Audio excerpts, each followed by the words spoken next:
Good morning students. अब मैं आपको जयशंकर प्रसाद द्वारा रचित महाकाव्य कामायनी के एक श्रद्धा को समझा रही हूँ। प्रस्तुत सर्ग में कवि ने श्रद्धा को सनातन नारी और मनु को सनातन पुरुष माना है। प्रस्तुत सर्ग में जल प्लावन की घटना का वर्णन है। श्रद्धा को पुरुष की प्रेरक शक्ति मानते हुए कवि ने श्रद्धा के माध्यम से मनु अर्थात पुरुष वर्ग को कर्म करने के लिए प्रेरित किया। श्रद्धा सागर के किनारे विचरण कर रहे थे और वो वहाँ तपस्या की वेशभूषा में मनु को समुद्र के किनारे बैठे हुए थे। तो श्रद्धा मनु के ओजस्वी और तेजस्वी स्वरूप को देखकर अत्यधिक प्रभावित होती है। उनके हृदय में तपस्वी मनु का परिचय जानने का जो भाव है वो जागृत हो जाता है। इसीलिए वो मनु को संबोधित होकर कहती हैं कि कौन तुम सरस्वती जलेगी थी, तरंगों से फेंकी मणि, समुद्र की लहरों की भांति, बहुमूल्य मणियों की भांति ही संसार रूपी सागर के किनारे फेंकी गई मणि की भांति। हे युवा, तुम कौन? क्योंकि तुम्हारे ओजस्वी और तेजस्वी स्वरूप में किसी मणि का सा ही भान हो रहा है।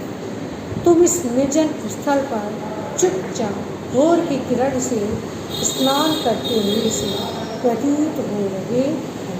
अभिषेक मतलब स्नान।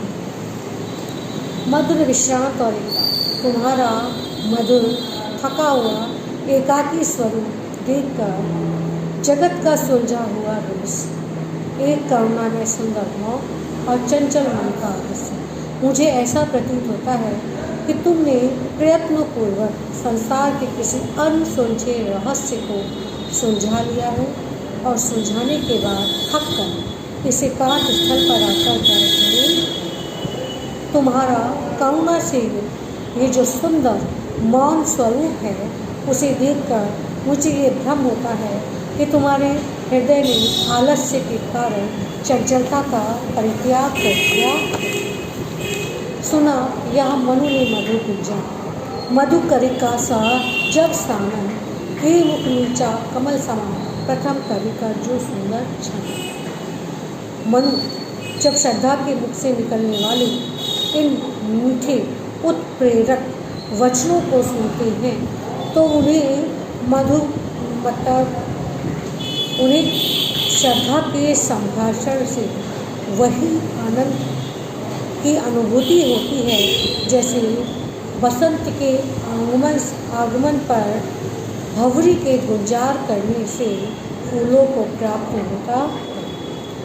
श्रद्धा मनु को संबोधित है, उनका मुख नीचे की ओर झुका हुआ है।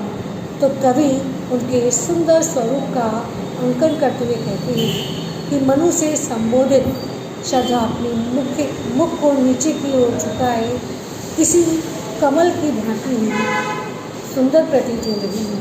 उनकी सुंदरता को देखकर ऐसा प्रतीत होता है कि जैसे किसी कवि की सुंदर रचना हो या किसी कवि का सुंदर छंद। एक झटका सा लगा सहर्ष निरखने लगे लुटे से का। श्रद्धा के इस अप्रतिम रूप सौंदर्य को देखकर मनु को प्रसन्नता का एक झटका सा लगता है और वे सब कुछ लुटाए हुए किसी हतप्रभाशाली व्यक्ति की ही भांति लुटे से ठगे से श्रद्धा के अप्रतिम रूप सौंदर्य को निहारते रह जाते हैं। उनके हृदय में ये भाव जागृत हो जाता है कि कौन संगीत की भांति ही मीठे स्वर से संबोधित हो रहा है और ये जानने की जो जिज्ञासा है फिर उनके हृदय में मौन नहीं रह पाती।